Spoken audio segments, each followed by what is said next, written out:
Welcome back to No Sleep Teal, a show dedicated to discussion about the beloved Jacksonville Jaguars. It is a Thursday, July the 11th, 2024. Travis Reier alongside Evan Reier. Evan, we are creeping ever so closely to reporting date for training camps. I don't know if you've been watching Hard Knocks the offseason with the New York Giants. That's been pretty good off-season television, if I do say so myself, but we're literally days away at this point. And it needs to get here. And this isn't in any way meant to undervalue, I guess, the impact of what we saw from Josh Allen previously. Now Josh Hines-Allen. Yeah. Evan, what were your thoughts on that? JHA. I think it's cool. He explained his logic behind that, which, this isn't the first time that, if you watch enough sports, you'll see stuff like this happen.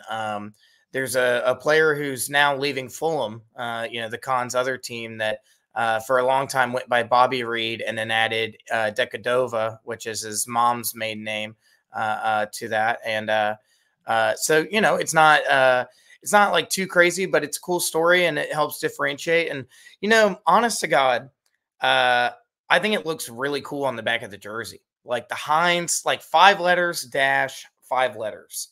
That's a cool thing. It's a long name, it's a lot of letters to fit on that back, but I think it looks good. So that's always important too. And also huge credit to him and the Jaguars. They announced that they're going to have a buyback event, and said, hey, if you bought this jersey, if you've got it, bring it in. We'll get you a new one or fix it up or whatever. And again, it's another thing that how important is this to the on-field stuff? Who knows? But just another good vibes development, like the stadium, like Trevor having a child and getting paid and all that stuff. So it's been it continues the off season of good vibes. We'll see if it translates to a fun fall, but.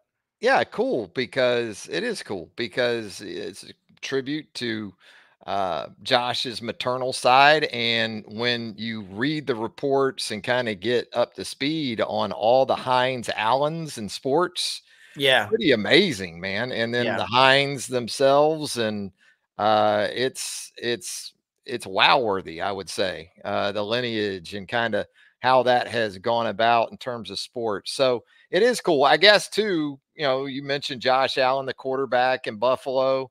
You almost wonder why this didn't happen earlier, but it's not all about marketing, people. I know the cynical side comes Yeah. out and you think, well, this is a way to differentiate himself from Josh Allen up in Buffalo. I'm guessing that, there were some things from a family perspective that were taken into account over the years, and we got to this point finally. But now that we are, it's a cool thing.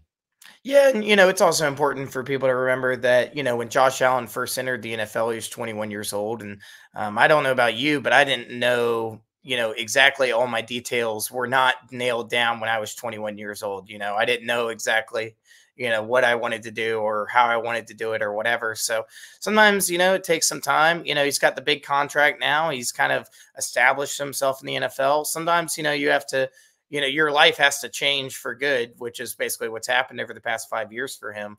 To realize what you want to do. So no, it's good. It's very cool. And yeah, we'll see. I haven't bought a jersey yet for this coming year. And now that's very much on the table. Yeah, if I Uh, was on the Heinz side of this after that bag that Josh got, I'd say, hey, I'm a Heinz right over yeah. here. I'm a In Heinz. hindsight, I'm going to, yeah, hey, we got dad jokes. We Yeah, got leave dad the dad jokes. jokes to the son. I like it. Yeah. Absolutely. Nah, it's cool stuff. But you think about again just where we're at in the off season, and it's interesting, like you said too earlier, how you've got juniors now and you've got seniors, and it's the hyphenated names. It's a big thing in the NFL. Yeah, I mean, Marvin Jones, former Jaguar, didn't go by junior for the majority, like the first like 5 or 6 years when he was with the Bengals. He was just Marvin Jones.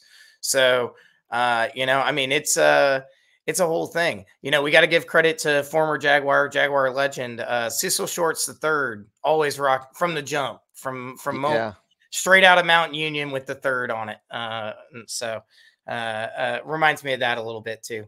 Yeah, that's a good one too. Cecil Shorts, the third. He Yeah, was that's the a only one making blast us from the smile there past. for a couple of years. It's Pretty it's much kind of was. rough. Oh, and speaking of concerns for the Yeah. Jaguars, let's get into some areas of comfort and concern, Evan. And let's start on the positive side. We'll get into some areas where we obviously have some concerns as well, but give me one area of comfort right now as we sit here in sort of midish July. When you look at this team, you look at this roster and think, you know what? Pretty comfortable with that. I think the wide receivers, the receiving core on the offense is kind of the obvious answer. I'm going to go with a slightly different one. I'm going to say the defensive line. I actually do feel really good about that group as a whole. I do think the only thing that could possibly happen, and this could happen to any team and any group, is injuries. I'll be curious to see what the depth is like, but overall, I think end to end, we talk about Josh Hines-Allen.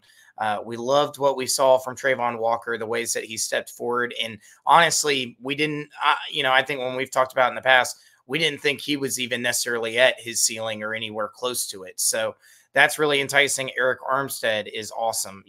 Hopefully you have a healthy, consistent Devon Hamilton. These are like the idea of that four kind of leading the way. I think that's I think that might be, potentially a top five group in the NFL, at least a starting four. As an overall depth, maybe not the top five in the NFL, but I will say that that is an area of comfort. When I think about the defense, the two other, the linebackers and the secondary, those also I don't feel terrible about or anything, but I definitely am pretty excited to see what this defensive line setup's going to do. I had front seven among my areas of comfort. So we Yeah. are pretty much in a line there. As you said, Arik Armstead comes in, and we're going to talk in depth about Arik Armstead Yeah. coming up in just a little bit. We got a couple of over-unders for Armstead a little bit later in the program. You bring back Trayvon Walker, you bring back Hines-Allen, Foy Aluakon. I'm feeling Devin Lloyd in Yeah. 2024. I'm thinking he takes a big step to go Yeah. along with Aluakon and puts up big numbers. The Jags ranked top 10 against the run a season ago. So if Yeah. anything, with Armstead coming in and the continued improvement at the linebacker level, Evan, I'm expecting them to improve on that in 2024.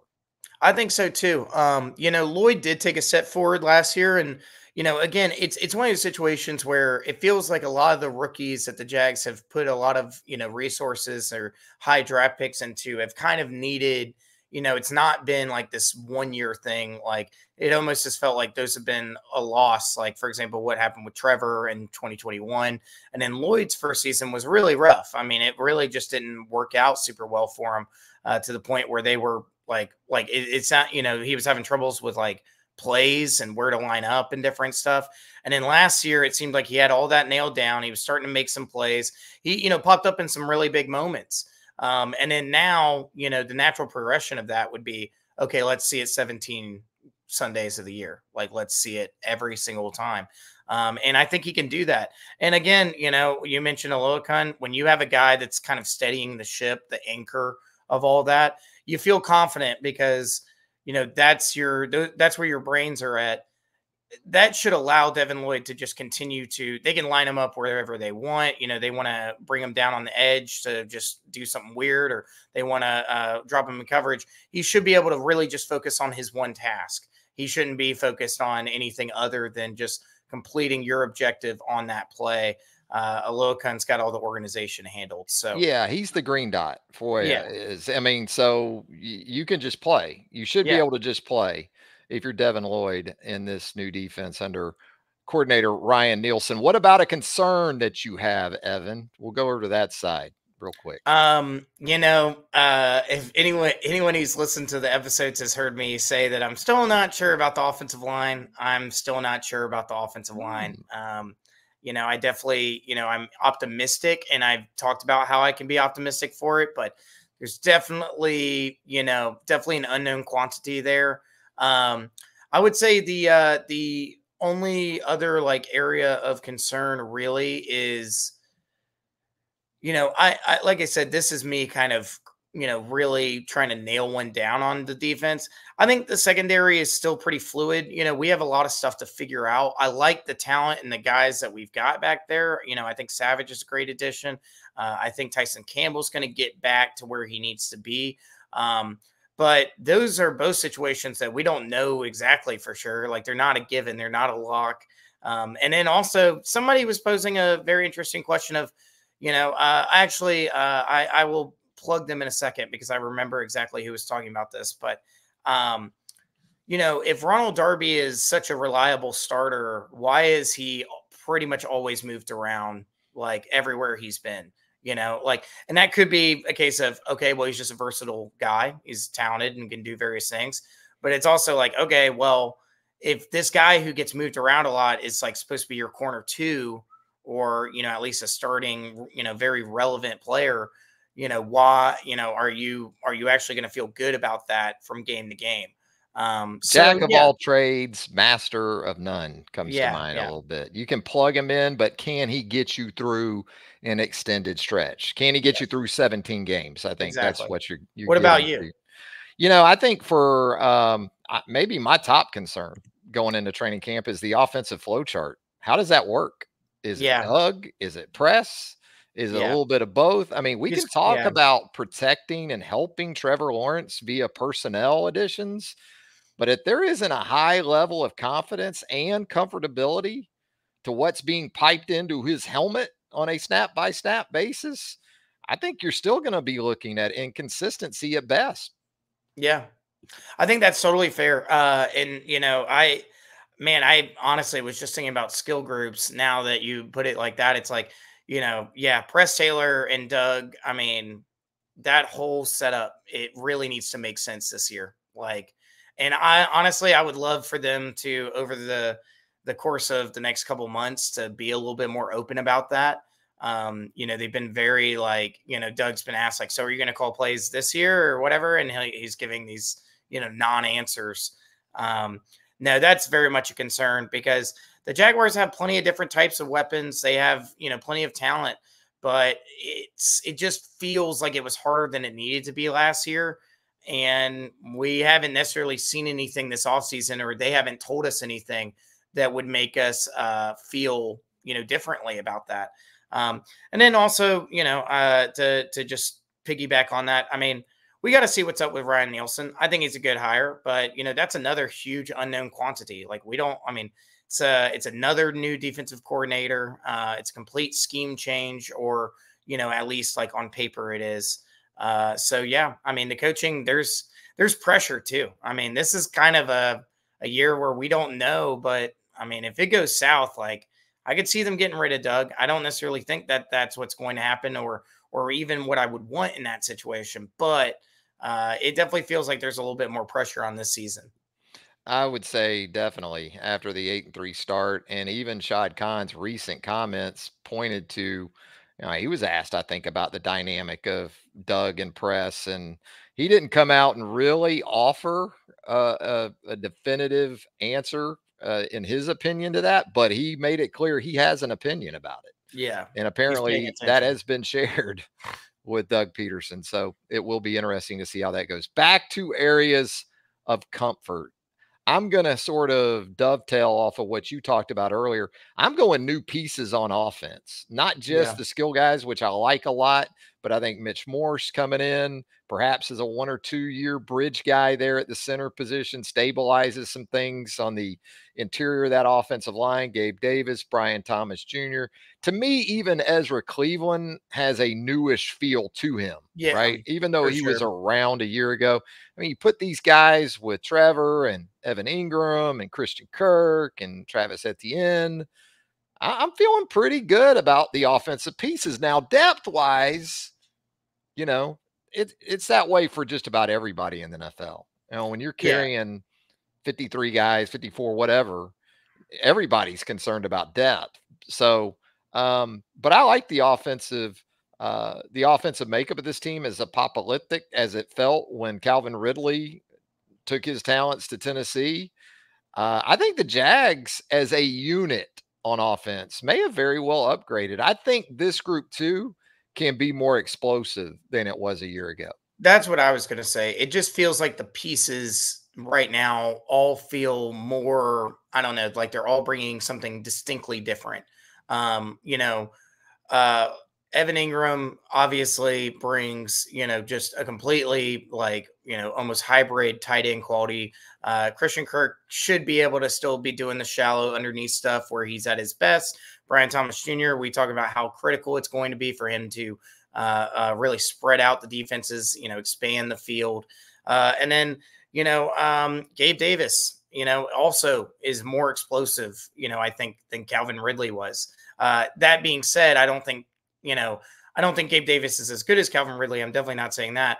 But in terms of what he should bring, what he should be able to do well, I think that's something that the Jags, did not have last year.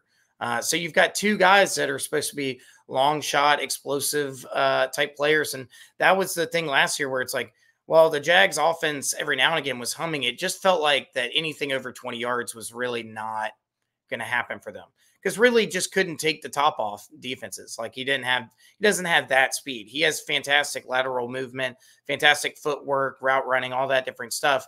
But at the end of the day, it's like you need some blistering pace to be able to do that. And hopefully Thomas is the guy to bring it. So I'm with you on that. I do love the look of the offense right now. I think with the receivers, you had the question of, okay, who's the volume guy, right? If Yeah. there's a 100 catch guy, something like that between Kirk and Davis and Thomas. And Davis, yards per catch wise, as we talked about here on the show a couple weeks ago, that has not been a problem for him. I mean, he's been north of 17 yards per catch or Yeah. That's so his. Yeah. pretty consistently in his career. Now, the volume hasn't been there, but look, if you're averaging 18 yards per catch, you don't necessarily need to catch 80 plus balls either to be very impactful. So, if you get that type of production explosiveness from your receivers, we talked about this last week in relation to Travis Etienne.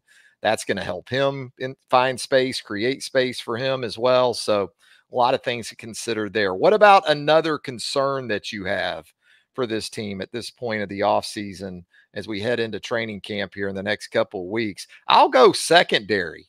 I know you talked about it Yeah. earlier, and we've talked about it in recent weeks in a pretty positive tone and outlining some encouraging signs. Jarian Jones in the offseason apparently struck a chord with a lot of folks. Right. The rookie from Florida State, Darby, obviously an experienced guy. Darnell Savage comes in as an experienced guy. The hope is, as you said earlier, Tyson Campbell's able to stay on the field and in a contract year really maximize his value. But I'm kind of like you are with the offensive line, Evan.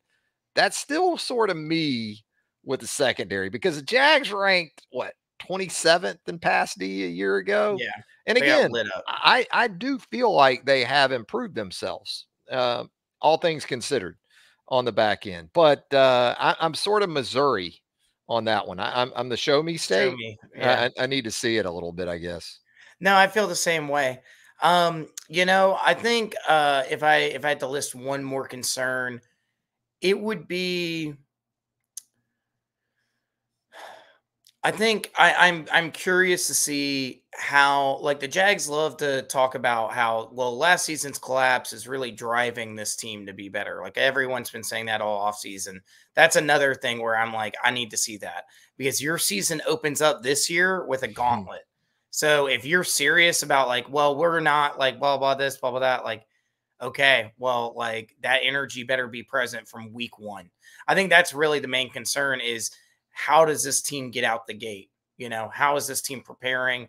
And there's not reason for me to think that like, oh, they're not doing it the right way or whatever. It's just me thinking that is something that I'm thinking about a lot is how is the preparations going? How are you actually carrying over from last season? I love, they're saying all the right things, but let's see it, because you're not going to be able to really take your time going into the season. You're going to have to go out there and at least win one or two games in the first 4 weeks against teams that are all more than likely going to make the playoffs. So, it's that opening test. I think that's on the mind a lot.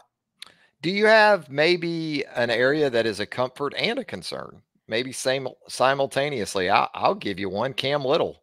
Yeah. as a rookie kicker. You Yeah. know, I love the pick of Yeah, Cam I do Little too. there in the 6th round. I think he's got C4 in his right shoe. I mean, he can bomb it. But he's a rookie. Absolutely. He's a fireworks show. But he's a young rookie too. Yeah. Like this isn't a 5th-year guy that you took out of Arkansas. This was a 3 and out for a kicker. You know, Yeah. you It's just pretty don't rare. see that. So Yeah. talented, undoubtedly, but you don't know. Yeah. I can see him being a huge difference maker as a rookie. I can see it maybe getting a little sideways with a young guy like that. And you know, you talked about depth too. We've talked about depth for this team, and you know, you think about special teams because your depth plays a large role in the kicking game. So Yeah. if you're Special not teams in really general. solid mid roster to below, that could impact your special teams too. Yeah, for sure. My comfort and concern is Trevor Lawrence. Ooh, that's a good one.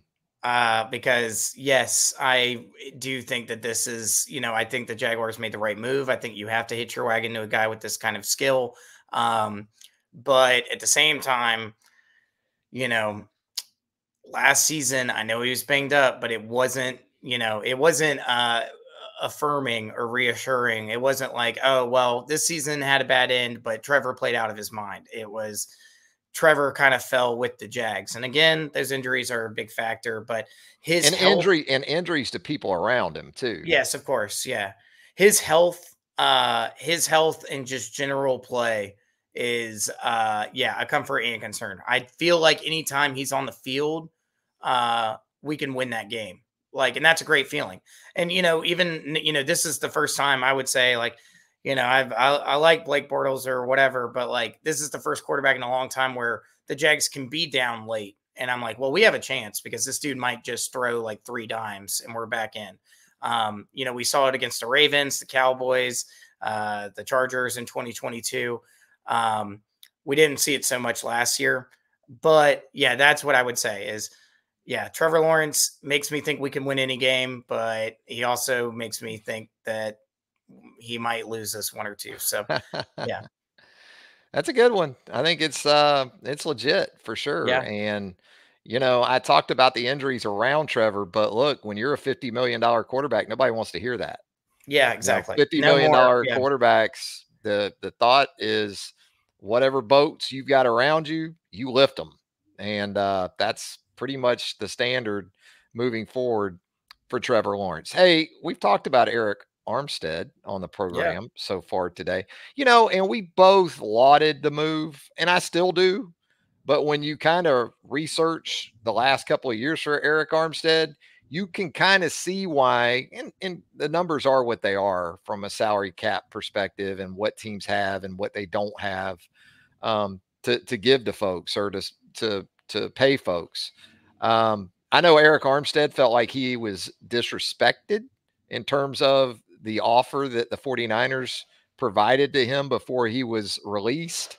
But again, when you look at some of the things that the last season have brought with it from an injury perspective, you know, he hasn't been on the field 17, 18 games. I'll say this though, when it got to playoff time, Arik dude Armstead balls. was on the field and he balled the last He 2 was games. he was arguably their best defensive line player in their Super Bowl run last year. I Yeah. mean, like he is absolutely the type of dude that seems to rise to the occasion. And then other times it's not like he's like his quality of effort or play is dropping. It's just he gets a little anonymous sometimes. But yeah, what was your over under? Okay, we were going to start with sacks at 4.5. Now, in a contract year back in 2019, when he broke the bank with Yeah, that extension with the Niners, you know, 9 years in the league too for Arik Armstead, and yeah, he's been only around. only only 30 years old. I mean, I say only by NFL standards, that's getting a little mossy. Um, I put it at 4.5. He had 5 last year. The previous year, he had the ankle injury. I don't think he had any. So it's been a little bit of an up and down situation for him. And again, you think about the guys around him. Had a Bosa in San Francisco that didn't hurt. The Niners last year brought in Javon Hargrave paid him a boatload of money. He had 7 sacks on the interior for the Niners, and Niner people, I think, considered that. And you cover the Niners a good bit. Thought that was a little bit low, maybe for what they had paid him. So I think about it also in terms of that 4.5 number. Okay, he's going to have Josh Hines-Allen. He's going to have Trayvon out there with him. So that should help him, but I'm still going to go relatively low at 4.5. Yeah, it's interesting. You mentioned Hargrave real quick. It is nuts. I don't know what 49ers fans are like. I know they paid him a lot of money, but 27 sacks. no, I mean, literally, if you go look at like how like 49ers fans look at Hargrave, like they're like, do you think we could trade him this offseason? Like, do you think we could like bail on him? Like, whatever. It's like, geez, dude, like that's nuts. They were disappointed, and it's crazy to, you can make a Super Bowl and you're disappointed in whatever. Anyways, but with Armstead, 4.5, I'm going to go over. I like to think he gets 5 or 6 for that reason that you were talking about. Josh Hines-Allen on the one side, Trayvon Walker on the other.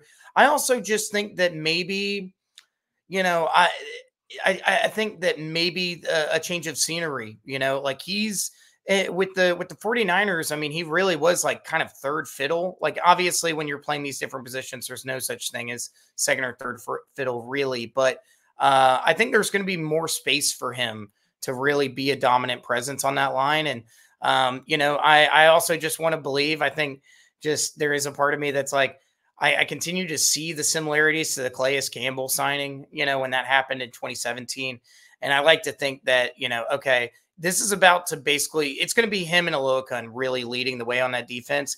I think that sense of ownership that we've already seen him try and establish on that defense is going to translate to, one of his most productive years yet. It'd be great if he could, like you said earlier, get some help on the inside from Yeah. Devon Hamilton, Roy Robertson Harris. You know what I'm saying? That Yeah.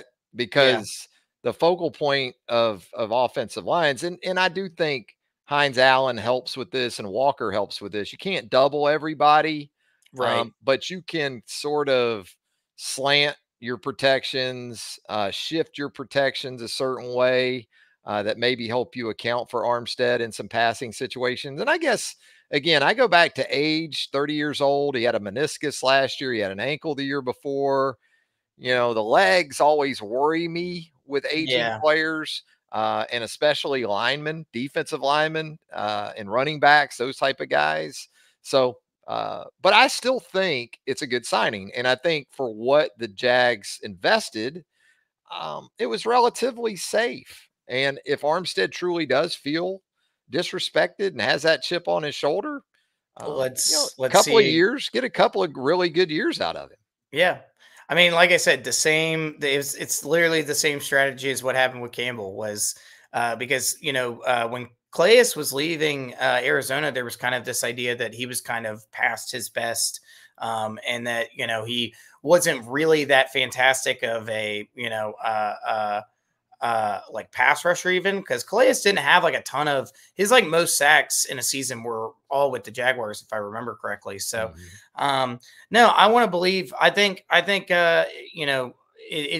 a piece that makes sense. So yeah, I'm gonna predict 6 sacks. I'm gonna say 6 for I Eric. think if he stays on the field, and this was sort of what went into the 4.5 too, was his availability the Right. last couple of years. If he is available, I think he goes over the 4.5 and maybe pretty easily. I don't think he's getting to 10 like Yeah, he did in 2019. Those days are pretty much behind, I think, Arik Armstead. But if he gives them 6 to 8, that'd be that sort fantastic. of validates the signing in and of itself, I think. Well, Hey, also with Arik Armstead for an over under, what we're going to do is we're going to talk about yards per carry for opponents in yeah, 2024. This goes back to the run defense. Again, Jags were pretty damn solid in that area a year ago. The Jags have lived around 4.2 yards per carry for opposing offenses in recent years. I'm going to go sub 4 with the yards per carry. I'm going to go 3.95. In other words, oof. do you think the Jags with Armstead in there now and with this front seven that we expect to, as a unit, as a whole, show more improvement in 2024? Can they keep opponents under 4 yards per carry? Unfortunately, I'm gonna take the over. I think they're not gonna quite get under the 4 mark. I think we're more likely to finish maybe around 4.1, which would be another good season. I mean, you take that in the NFL. Yeah. Um, but I think under 4, sub 4 is really difficult to do. I mean, even last year, the Jags did a solid job, but there were only, I think 8 teams that finished under 4.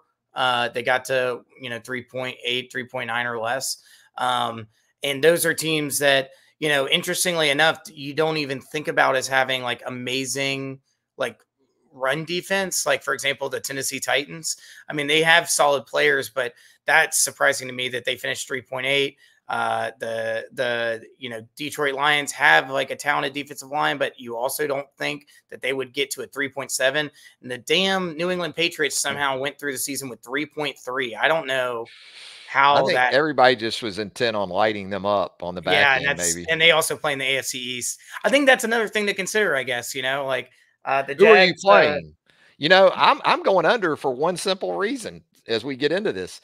No damn Derrick Henry twice a year. yeah, How it's about true. that? How True. about that for a reason to go under Yeah, that's the a good one. 3.95? And just looking though, I mean, Jonathan Taylor, you're still gonna have to deal with him, right? But they don't Um, even have but it's didn't they become get rid kind of of a the other dude? yeah, Or I is think so. It's become kind of a wide receiver yeah, division now yeah. with everything that's happened in the offseason. It feels like it anyway. No, for sure. And the Texans obviously aren't thinking run, run, run, run, run. Not when CJ Stroud's Yeah. playing the way he is. So, Yeah. uh, no, it's interesting. I like that question a lot because I think it could go either way drastically. I could see a world in which the Jags end up becoming one of the best, run defense teams, like statistically in the league. Could also see a situation where, one or two things don't really go to plan, and teams can start abusing that. So. Yeah, no, I'm gonna stay with my prediction and say like over, but not by much. Say like 4.1, but you're gonna take the under. I'm going under because Henry's in Baltimore. Yeah, see you later. I don't have to live that nightmare. Tractor Cito. Yeah, and don't see Baltimore at all. Yeah, So, in the playoffs, you don't baby. see Lamar, you don't see Derek. Yeah, yeah. Derek's gonna Well, Derek's and the Derek's gonna AFC Championship game in Jacksonville, of course. yeah, yeah, yeah. After the One bye. last duel with Derek. It's not gonna be a fond welcome home. Yeah, the homecoming. Yeah. Yeah. Well, that was No, a fun that exercise. I was enjoyed that. no, that was good. But I personally don't have anything else at the moment. Was there anything else you wanted to No, we're talk about? good. We're good, man. All right. It's been a lot of fun. And again, we remind you if you haven't subscribed to our YouTube channel here, we'd certainly appreciate you doing that right now. Hit the subscribe button, turn on those notifications. You get all these shows as they drop at Reier on YouTube. And with that, for Evan Reier, I'm Travis Reier. Thanks for tuning in to No Sleep Teal. And until next time, so long, everybody.